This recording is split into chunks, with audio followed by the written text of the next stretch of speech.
Hello friends, आज के इस अंक में आपका स्वागत है। हम लोग फिर से एक सेट देखेंगे रोजाना की तरह। बिहार एसएससी की तैयारी हम लोग कर रहे हैं और इस क्रम में हम लोग जीएस, साइंस और भी करेंट अफेयर्स की तैयारी कर रहे हैं रोजाना की तरह।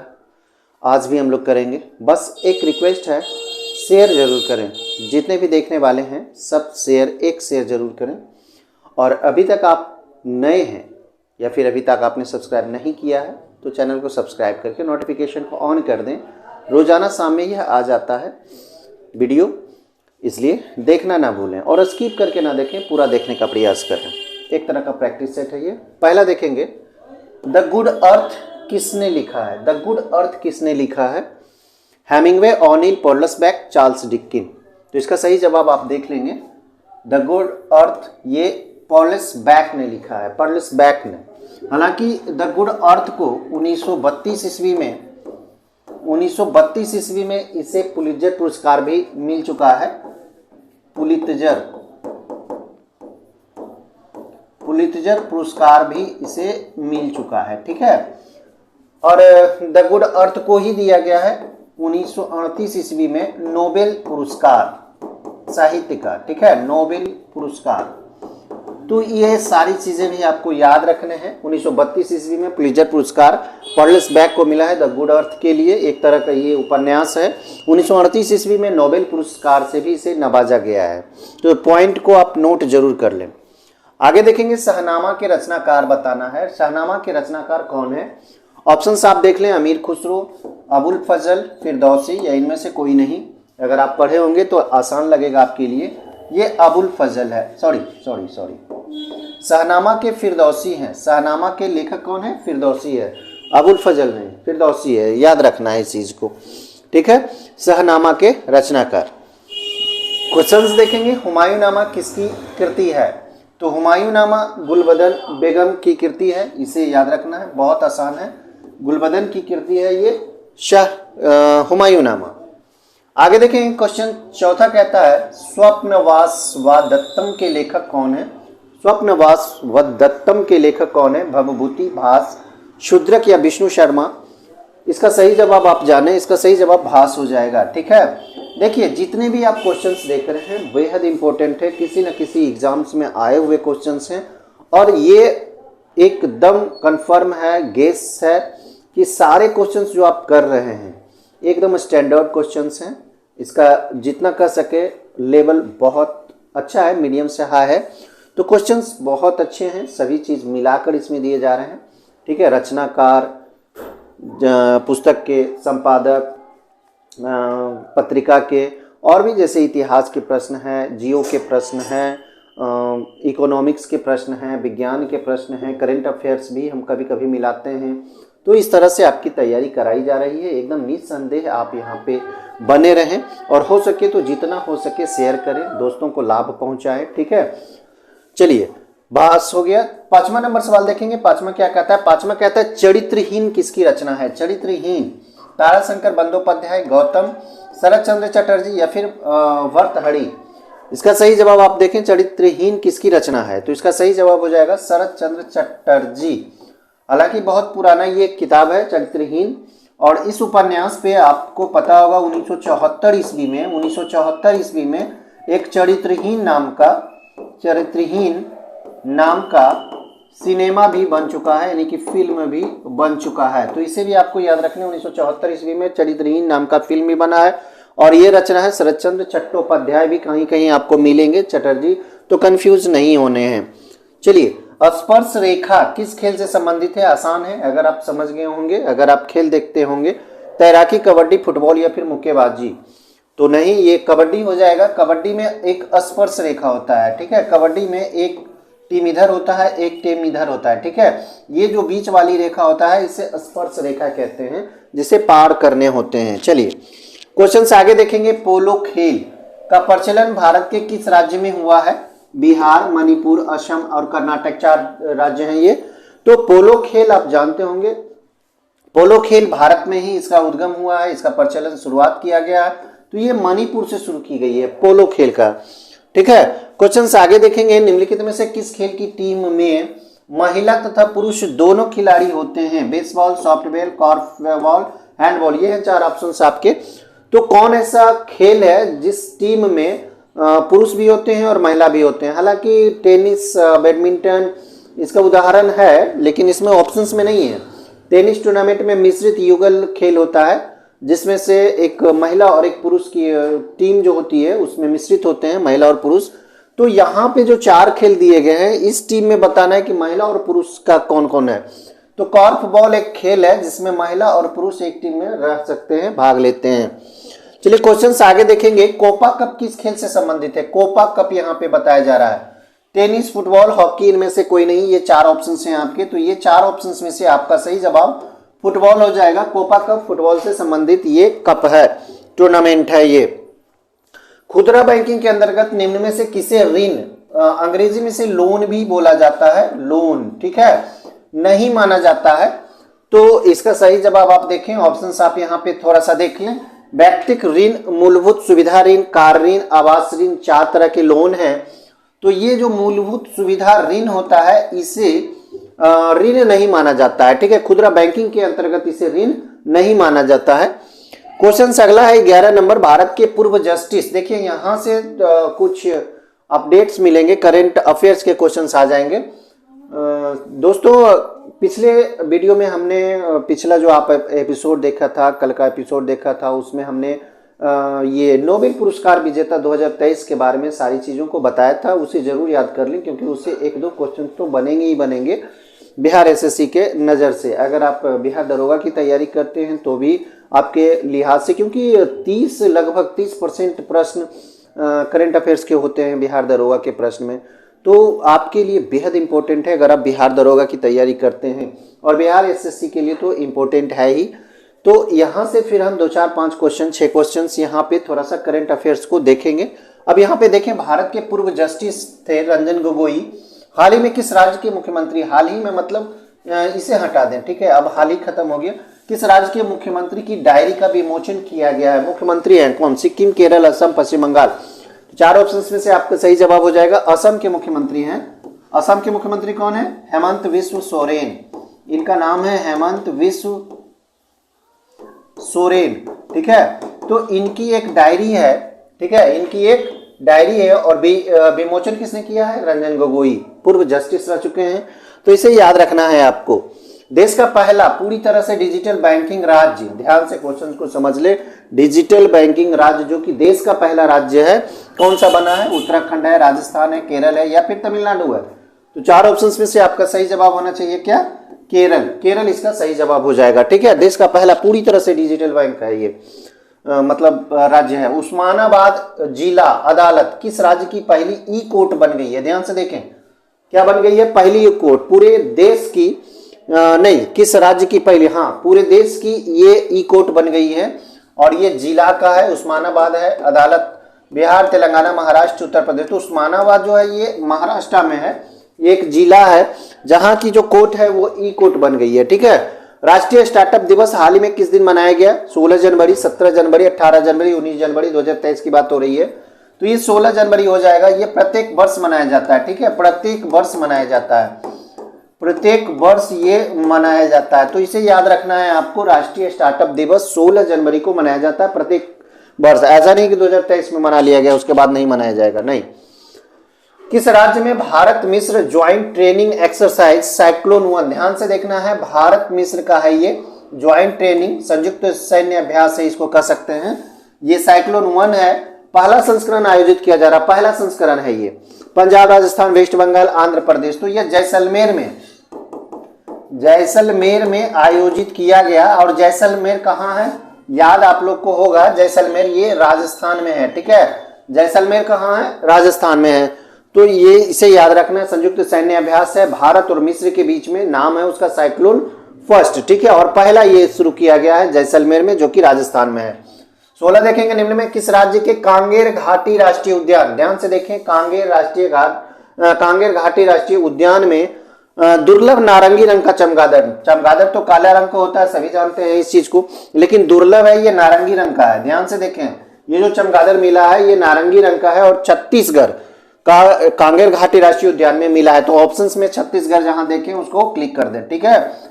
तो छत्तीसगढ़ में इसका सही जवाब हो जाएगा। दुर्लभ नारंगी रंग का ये चमगादड़ प्राप्त हुआ है। खबरों में रही बक्सवाहा खदान। बक्सवाहा खदान किस राज्य में स्थित है? महाराष्ट्र, केरल, तमिलनाडु, मध्य प्रदेश। तो बक्सवाहा खदान कहाँ है बताइए?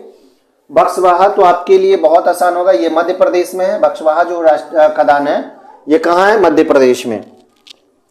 अगला क्वेश्चन कहता है भारत में सिक्कों को जारी करने के लिए कौन अधिकृत है? हालांकि भारत सरकार ही करता है, तो भारत सरकार के अंतर्गत वित्त मंत्रालय भी आता है और रिजर्व बैंक भी आता है, ठीक है। तो स्टेट ऑफ बैंक इंडिया तो होगा नहीं, उनमें से कोई भी नहीं होगा। तो वित्त मंत्रालय और रिजर्व बैंक ऑफ इंडिया, तो वित्त मंत्रालय तो सरकार है, ठीक है, मंत्रालय है। जारी कौन करता है? तो रिजर्व बैंक ऑफ इंडिया, यहाँ पे आप क्लिक करेंगे, ठीक है। आरबीआई की स्थापना को आप बताएंगे। आरबीआई की स्थापना कब हुई है भारत में ये बताना है, और राष्ट्रीयकरण कब हुआ ये भी बताना है। अगर आप पूरा वीडियो देखते हैं, स्किप नहीं करते हैं, तो इस चीज को जरूर आप कमेंट करके बताएं कि आरबीआई यानी कि रिजर्व बैंक ऑफ इंडिया की स्थापना कब की गई है और इसका राष्ट्रीयकरण कब किया गया। दोनों चीज को आपको बताने हैं, ठीक है। तो कमेंट कर जरूर हमें बताएं ताकि समझेंगे कि आप पढ़ते हैं और तैयारी आपकी अच्छी है। चलिए, प्रधानमंत्री पद पर सर्वाधिक समय तक कौन आसीन रहा? चौधरी चरण सिंह, इंदिरा गांधी, लाल बहादुर शास्त्री, जवाहरलाल नेहरू। तो सर्वाधिक समय तक यहाँ पे पूछा जा रहा है। तो यहाँ पे आप देखेंगे ये जवाहरलाल नेहरू हैं जो कि सर्वाधिक समय तक, अभी तक इनका रिकॉर्ड कोई तोड़ नहीं पाया है। आगे देखेंगे क्वेश्चन 20 क्या कहता है? भारत का संविधान मान्यता प्रदान करता है। ध्यान से चारों ऑप्शंस को देखेंगे क्या कहता है। धार्मिक एवं भाषाई अल्पसंख्यकों को, अल्पसंख्यक कहने का मतलब है पूरा मेजोरिटी में जो कम है, ठीक है। तो मुस्लिम जो शुरुआत में था, मुस्लिमों को रखा गया था अल्पसंख्यक में, जो कि अभी के अगर समय से देखें, प्रेजेंट में देखें तो ये अल्पसंख्यक नहीं रहे, लेकिन फिर भी संविधान में इसे अल्पसंख्यक माना गया है। धार्मिक एवं भाषाई अल्पसंख्यकों को, ध्यान से देखें, केवल धार्मिक अल्पसंख्यकों को, केवल भाषाई अल्पसंख्यकों को, इनमें से कोई नहीं। तो संविधान मान्यता देता है धार्मिक और भाषाई अल्पसंख्यकों को। तो ये दोनों जहां भी रहे, धार्मिक और भाषाई, तो अल्पसंख्यकों को, तो ये आपका सही जवाब हो जाएगा। 21 देखेंगे, राज्यपाल द्वारा जो जारी किया जाता है अध्यादेश कितने समय में स्वतः समाप्त हो जाता है? देखिए, जब विधानमंडल वर्किंग में नहीं हो तो वैसा समय में अगर कोई कानून की जरूरत होती है या कोई बिल की जरूरत होती है तो अध्यादेश जारी करता है राज्यपाल, जिसका एक समय सीमा होता है। और उस समय सीमा में अगर विधानमंडल उस चीज को पारित कर देता है तो फिर वो कानून बन जाता है। अगर नहीं पारित करता है तो ऐसी स्थिति में कितने दिनों तक रहता है ये बताना है। क्वेश्चन इस तरह से समझ लिया करें, 6 सप्ताह, 7 सप्ताह, 8 सप्ताह, 9 सप्ताह। तो इसका सही जवाब 6 सप्ताह हो जाएगा, ठीक है। 6 सप्ताह ये समय है और 6 सप्ताह में ये अध्यादेश जारी हो जाना चाहिए। चलिए, अखिल भारतीय सेवा का गठन कर सकता है। अखिल भारतीय सेवा का गठन कर सकता है। देखिए, अखिल भारतीय सेवा आईएएस को बोला जाता है, सिविल सर्विसेज को बोला जाता है, जैसे कि आईपीएस हो गया, आईएएस हो गया, आईएफएस हो गया, ये अखिल भारतीय सेवा है, ठीक है। तो संघ लोक सेवा आयोग, संसद, राष्ट्रपति, प्रधानमंत्री, तो ये संविधान के अंतर्गत है। और संविधान के जो भी कानून बनते हैं, गठन होते हैं, ये सारे संसद को हक है और यह सेवा का गठन करता है। तो इस पर भी आपको ध्यान देने हैं। तो संघ लोक सेवा आयोग का जो अध्यक्ष होता है, इसकी नियुक्ति कौन करता है? संसद, प्रवर समिति, भारत के मुख्य न्यायाधीश या फिर राष्ट्रपति? तो आसान है, संघ लोक सेवा का जो अध्यक्ष होता है उसकी नियुक्ति राष्ट्रपति के द्वारा की जाती है। क्वेश्चन आगे देखेंगे। 24 कहता है प्रशासकीय सेवाओं के लिए नियुक्ति कौन करता है? प्रशासकीय सेवाओं के लिए ऑप्शंस आप देख लें, संघ लोक सेवा आयोग है, राष्ट्रपति है, प्रधानमंत्री है, इनमें से कोई नहीं। प्रशासकीय सेवाओं के लिए कौन नियुक्ति करता है? तो जिसके प्रशासकीय सेवाओं के लिए नियुक्ति का गठन किसके लिए किया जाता है? लोक संघ लोक सेवा आयोग। और ये क्या करता है? प्रशासकीय सेवाओं के लिए नियुक्ति करता है, ठीक है। आईएएस वाईएएस जो भी होता है, आईएएस है, आईपीएस है, या फिर कह सकते हैं राज्य लेवल पे तो लोक सेवा आयोग है। लोक सेवा आयोग होता है बिहार, जैसे बिहार में है तो बिहार लोक सेवा आयोग, उत्तर प्रदेश में है तो उत्तर प्रदेश लोक सेवा आयोग, तो ये राज्य स्तर पर होते हैं। तो ये सारे जो होते हैं संघ लोक सेवा जो होते हैं ये नियुक्ति करते हैं, ठीक है। राज्य स्तर पर राज्य लोक सेवा आयोग और संघ स्तर पर संघ लोक सेवा आयोग इसकी नियुक्ति करते हैं। चलिए क्वेश्चंस आगे देखेंगे। निम्नलिखित में कौन राष्ट्रीय विकास परिषद के अंग नहीं होते हैं? राज्यों के राज्यपाल, योजना आयोग के सदस्य, राज्यों के मुख्यमंत्री, प्रधानमंत्री। तो राष्ट्रीय विकास परिषद के अध्यक्ष कौन होते हैं?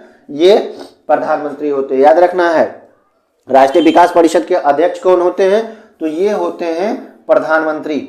ऑप्शंस में यहाँ पे दिया हुआ अंग नहीं होते हैं, तो राज्यों के मुख्यमंत्री तो इसके अंग होते हैं, ठीक है। उप मुख्यमंत्री, राज्य के जो मुख्यमंत्री होते हैं वो उप अध्यक्ष भी होते हैं, बारी बारी से करके, ठीक है।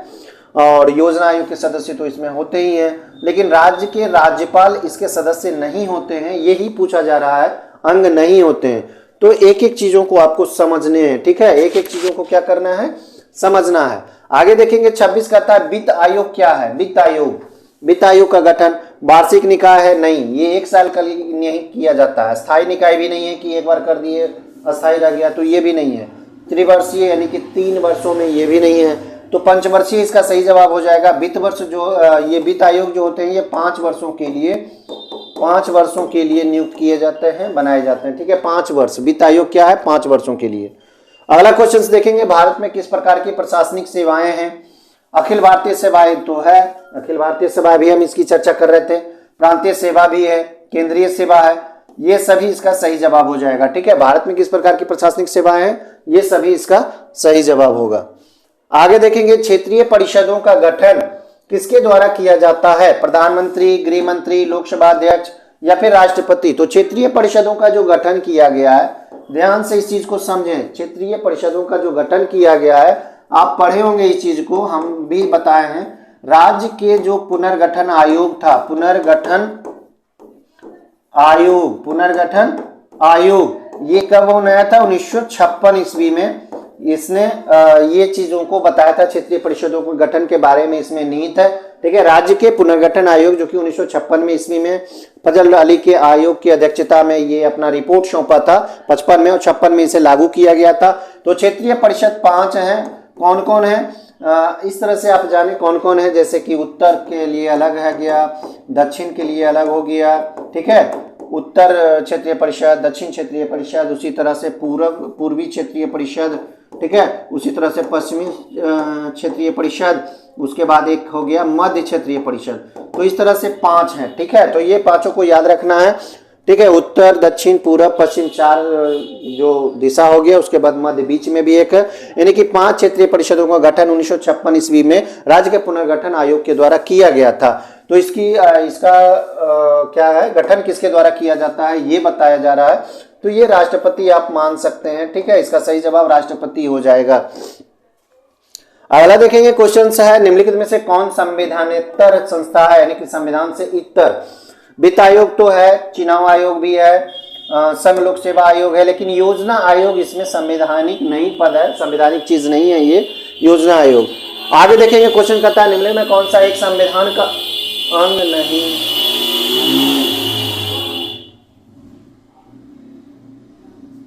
निम्नलिखित में कौन सा एक संविधान का अंग नहीं है ये बताना है।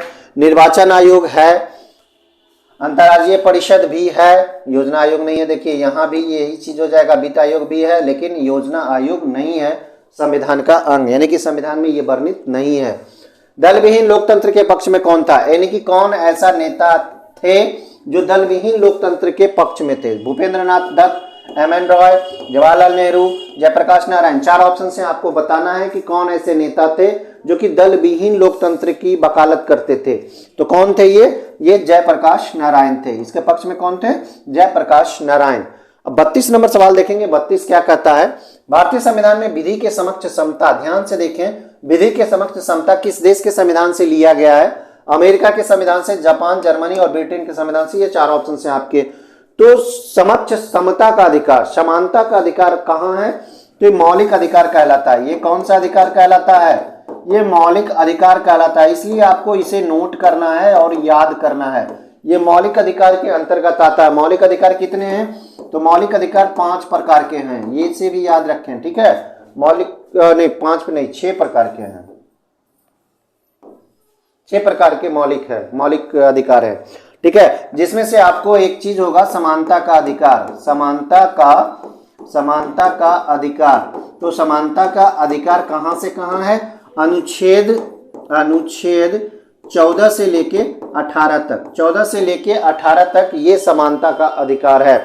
तो इसे याद रखें, मौलिक अधिकार 6 प्रकार के हैं, पहले 7 प्रकार के हुआ करते थे, संपत्ति के अधिकार को हटा दिया गया, अब बचा है 6 प्रकार के, जिसमें से समानता का अधिकार पहले स्तर पर है, जो कि अनुच्छेद 14 से 18 के मध्य आता है। इसी चीज को पूछा जा रहा है किस संविधान से लिया गया है, तो ये ब्रिटेन के संविधान से लिया गया है। ब्रिटेन के संविधान से अनुच्छेद 14 से 18 उठाया गया है, समानता के अधिकार, जहां पे विधि के समक्ष समता है, अवसर की समानता है।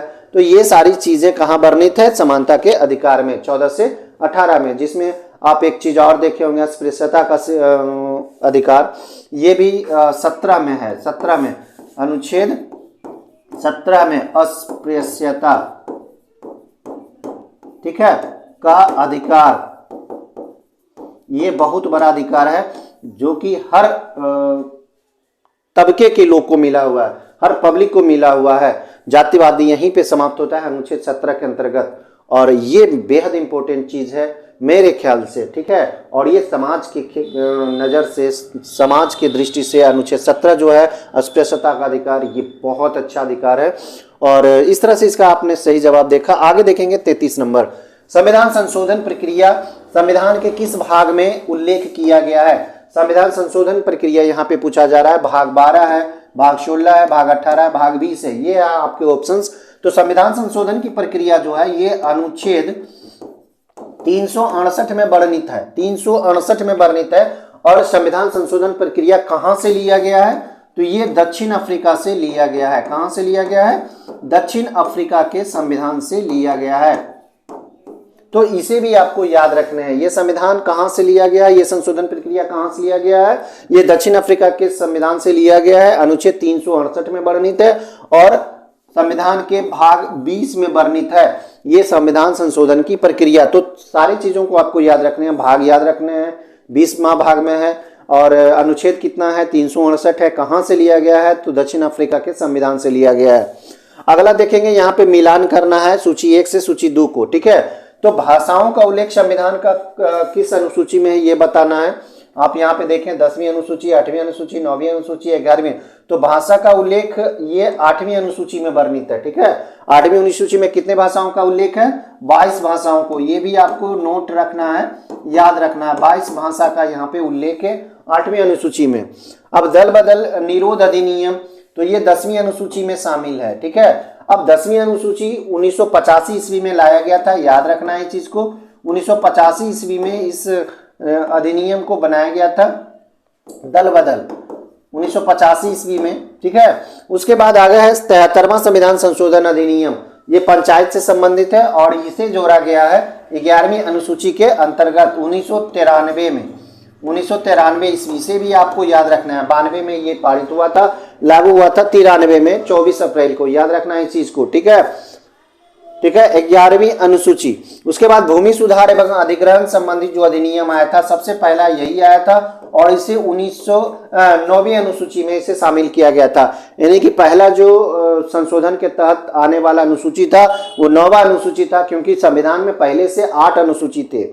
9वां अनुसूची जोड़ा गया था ये, और 10वां अनुसूची जोड़ा गया था दल बदल से संबंधित है। 11वां अनुसूची जोड़ा गया था 73वां संविधान संशोधन प्रक्रिया जो कि पंचायती राज से संबंधित है, और 74वां संविधान संशोधन के द्वारा 12वां अनुसूची जोड़ा गया था जो कि नगर पंचायत से संबंधित है। तो ये सारी चीजों को आपको नोट करने हैं और याद रखने हैं। चलिए आगे देखेंगे, वह समुद्री सीमा जहां तापमान तेजी से कम होता है। ऑप्शन आप 4 हैं, देख लीजिए, हेलोक्लाइन, थर्मोस्फियर, थर्मोक्लाइन या फिर हेलिस्फियर। ये 4 ऑप्शंस हैं आपके। तो 4 ऑप्शंस में से बताना है कि समुद्री सीमा, जैसे कि मान के चलिए ये तल है समुद्र का, तल मतलब ऊपर वाला हिस्सा, और नीचे जो गहराई होता है, तो सबसे नीचे जो गहराई होता है, ये जो सबसे नीचे गहराई होता है, यहाँ का तापमान 0 डिग्री सेंटीग्रेड तक हो जाता है। यहाँ का तापमान क्या हो जाता है, 0 डिग्री सेंटीग्रेड तक हो जाता है। तो जहां तापमान तेजी से कम होता है, तो ये वाला भाग जो हिस्सा होता है ये क्या कहलाता है, तो ये कहलाता है थर्मोक्लाइन। ये क्षेत्र जो कहलाता है ये क्या कहलाता है, थर्मोक्लाइन कहलाता है। तो इसको याद रखने हैं, बेहद इंपॉर्टेंट है ये। जैव सेल क्या है, आप ऑप्शंस देखेंगे आप बना देंगे आराम से। जैव सेल क्या है, कोयला है, एलपीजी है, प्राकृतिक तेल है, पेट्रोल है। तो ये तीनों चीज तो होंगे नहीं, ठीक है। तो कोयला इसका सही जवाब हो जाएगा, क्योंकि कोयला को जैवसेल भी बोला जाता है, जीवाश्म ईंधन के रूप में इसे जाना जाता है। अवसादी चट्टान से कोयला निकाला जाता है, अवसादी चट्टानों में पाए जाते हैं। उसके बाद आगे देखेंगे बिहार में स्थित कौन सा महाजनपद, देखिए कितना इंपॉर्टेंट है और परीक्षाओं में ये बार बार आते हैं, ठीक है। 8 राज्यों का एक संघ था, यानी कि जीतकर 8 राज्यों को मिला लिया गया था। मगध था, बज्जी था या फिर चेदी था, उपयुक्त में से एक से अधिक। 4 ऑप्शन में से एक इसका सही जवाब है, जो कि मगध है, ठीक है। मगध जो था ये 8 राज्यों का एक संघ था, जनपद था, जो मगध बहुत शक्तिशाली उस समय कहलाता था। तो क्वेश्चन ये भी बन जाते हैं कि जब महाजनपद था तो उस समय सबसे शक्तिशाली कौन था, तो मगध है, तो इसका मगध भी सही जवाब हो जाएगा। क्वेश्चन 38 कहता है पटना में रामकृष्ण सोसाइटी की स्थापना किसने की थी। देखिए ये रामकृष्ण सोसाइटी है, ध्यान देना है, बाबाजी ठाकुरदास, केदारनाथ बनर्जी, डॉक्टर ज्ञानेंद्र नाथ, नृपेंद्र नाथ बसु। सही जवाब आप देखें तो ये बाबाजी ठाकुरदास हो जाएंगे। पटना में रामकृष्ण सोसाइटी की स्थापना बाबाजी ठाकुरदास के द्वारा 1906-7 में की गई थी, ये ईस्वी हो गया, ठीक है। तो ये पटना में रामकृष्ण सोसाइटी, एक होता है रामकृष्ण मिशन, रामकृष्ण मिशन दोनों अलग अलग चीजें हैं। ये रामकृष्ण मिशन है जिसे 1897 ईस्वी में गठन किया गया था, ये स्थापना किया गया था, स्थापना कहिए, ठीक है, स्थापित किया गया था रामकृष्ण मिशन का। तो किसके द्वारा, तो ये जो किया गया था ये विवेकानंद के द्वारा किया गया था, स्वामी विवेकानंद के द्वारा ये स्थापित किया गया था 1897 ईस्वी में। ये रामकृष्ण मिशन है, ये अलग चीजें हैं। और पटना में जो रामकृष्ण सोसाइटी की स्थापना की गई थी 1906-7 में, ये बाबाजी ठाकुरदास के द्वारा की गई थी। तो दोनों अलग अलग चीजें हैं और दोनों को कंफ्यूजन में नहीं लेना है और न मिलाना है। ऐसा नहीं कि पटना में अगर उस तरह से रहे और ऑप्शंस में अगर स्वामी विवेकानंद भी रहे तो आप मार देना, इस तरह से मत करना।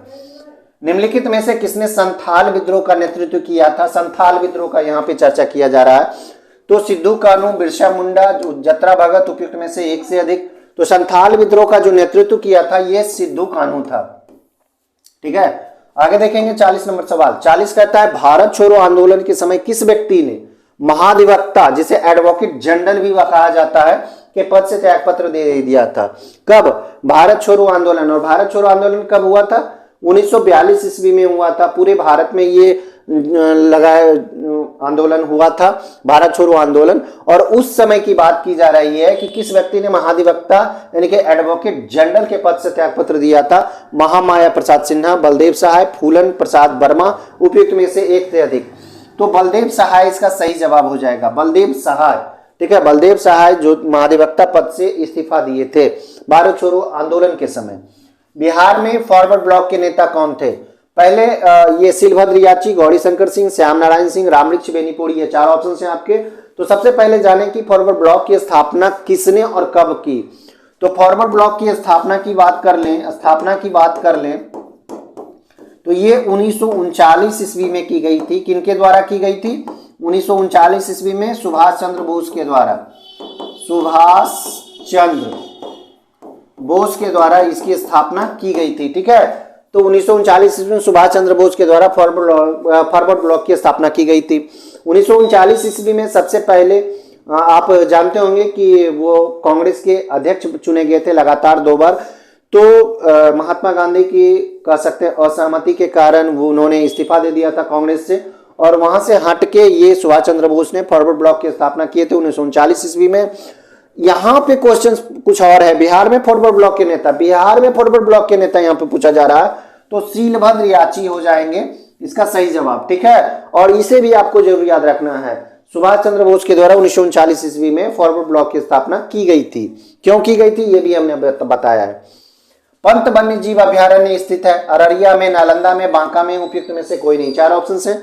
तो पंत वन्य जीव अभ्यारण्य कहाँ स्थित है ये बताना है, तो ये नालंदा में है। पंत वन्य जीव अभ्यारण्य कहाँ है, नालंदा में। बिहार में लाल बलुई मिट्टी का सर्वाधिक विस्तार किस भाग में पाया जाता है। कैमूर के पठारी भाग में, गांव के गंगा के दक्षिणी क्षेत्र में, गंगा के उत्तर पूर्वी क्षेत्र में, उपयुक्त में से एक से अधिक। देखिए यहाँ पे लाल बलुई मिट्टी का चर्चा है, ध्यान से इस चीज को देखना है। बिहार में लाल बलुई मिट्टी, तो इसका सही जवाब होना चाहिए कैमूर के पठारी भाग में, खास करके कैमूर हो गया, वहां रोहतास हो गया, ये जो क्षेत्र है यहाँ पे लाल बलुई मिट्टी पाया जाता है, सर्वाधिक विस्तार है। अगर इस चीज को दक्षिणी क्षेत्र, गंगा के दक्षिणी क्षेत्र भी कहा जाए तो कोई दिक्कत नहीं होगा, लेकिन कह सकते हैं कैमूर के पठारी भाग ही इसका उपयुक्त सही जवाब होगा।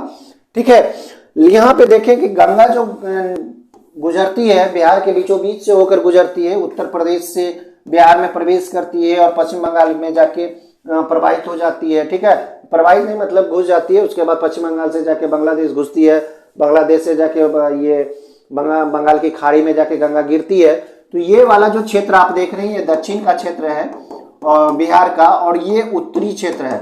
उत्तरी क्षेत्र आप देख सकते हैं कि यहाँ जो है ये खास करके कोसी नदी जो है, कोसी नदी के कारण यहाँ बाढ़ का क्षेत्र रहता है और वहाँ जो मिट्टियाँ होती है या तो बहा ली जाती है, कभी इधर से आया कभी इधर से आया, कोसी नदी अपना रास्ता बदलते रहती है। ये भी आप क्वेश्चन कभी कभी पूछ लिए जाते हैं, सर्वाधिक रास्ता बदलने वाली या मार्ग बदलने वाली नदी कौन है, तो कोसी है। एक तरह से कह सकते हैं कि कोसी को उत्तर बिहार का काल भी कहा जाता है।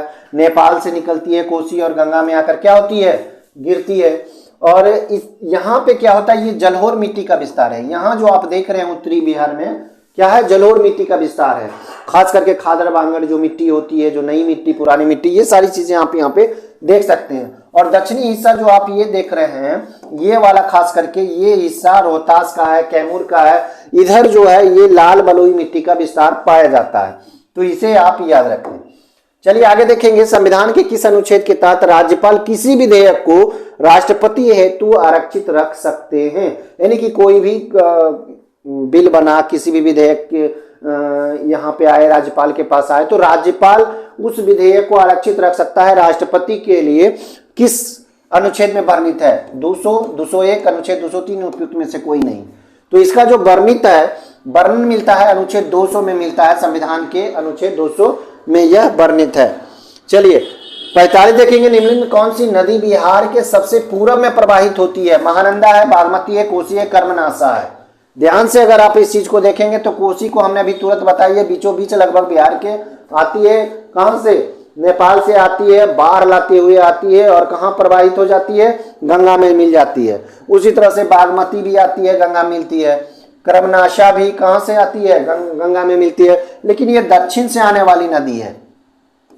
कर्मनाशा नदी जो है ये दक्षिण से आती है और उत्तर प्रदेश और बिहार का बॉर्डर बनाते हुए आती है। तो कर्मनाशा नदी तो ये सबसे दक्षिण हो जाएगा। कोसी नदी तो बीचों बीच, बागमती भी बीच में है। महानंदा ही इसका सही जवाब हो जाएगा, जो बिहार के सबसे पूर्व में प्रवाहित होता है। आगे देखेंगे, विधान परिषद के संबंध में कौन सा कथन असत्य है। क्वेश्चंस ध्यान से समझे, असत्य पूछ रहा है, सत्य नहीं। तो एक एक चीजों को यहाँ पे देखेंगे। यह एक अस्थायी सदन है, ये ठीक है, अस्थायी सदन होता है विधान परिषद। अब कहता है इसके सदस्य 2 वर्ष के लिए चुने जाते हैं, ये गलत है। सदन में राज्यपाल द्वारा 1/3 सदस्य को मनोनीत किया जाता है, ये भी सही है। उपयुक्त में से 1 से अधिक, तो 2 क्वेश्चन तो इसमें सही है, तो इसका सही जवाब ये होना चाहिए। लेकिन यहाँ पे पूछा जा रहा असत्य है, तो असत्य कौन सा है, ये वाला।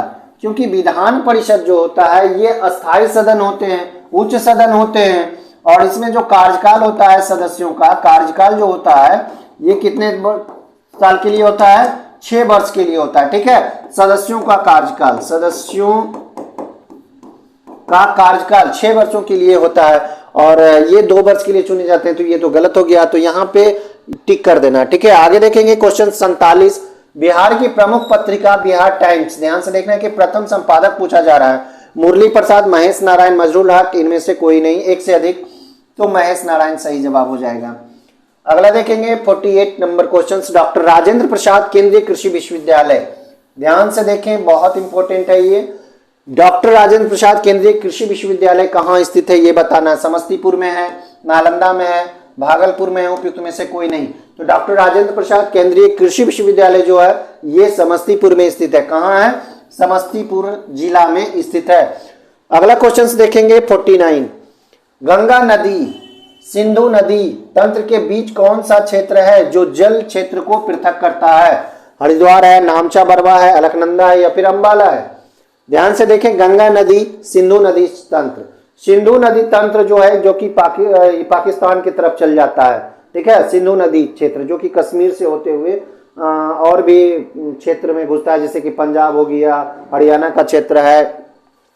लेकिन इधर जो ये गंगा नदी का क्षेत्र है, आप देख ही रहे हैं, उत्तराखंड, उत्तर प्रदेश और भी क्षेत्र जैसे बिहार होते हुए ये गुजरता है। तो ये जल क्षेत्र को पृथक कौन करता है, तो ये अंबाला हो गया, अंबाला। आज का अंतिम सवाल देखेंगे, 50 नंबर सवाल क्या कहता है, ध्यान से देखें। कोयले के किस रूप में अधिकतम प्रतिशत कार्बन पाया जाता है, यानी कि सबसे उत्कृष्ट कोयला कह सकते हैं, ठीक है, सबसे अच्छा कोयला, एंथ्रासाइट, बिटुमिन, पीट, लिग्नाइट। ये 4 प्रकार के कोयले हैं, प्रकार है कोयले के, ठीक है, प्रकार कोयले के हैं। 4 प्रकार के कोयले हैं, एंथ्रासाइट, बिटुमिन, पीट और लिग्नाइट। सबसे घटिया किस्म का पीट होता है, एंथ्रासाइट पहला नंबर पर होता है। इसका सही जवाब ये होगा, सबसे अधिक प्रतिशत मात्रा पाया जाता है कार्बन का।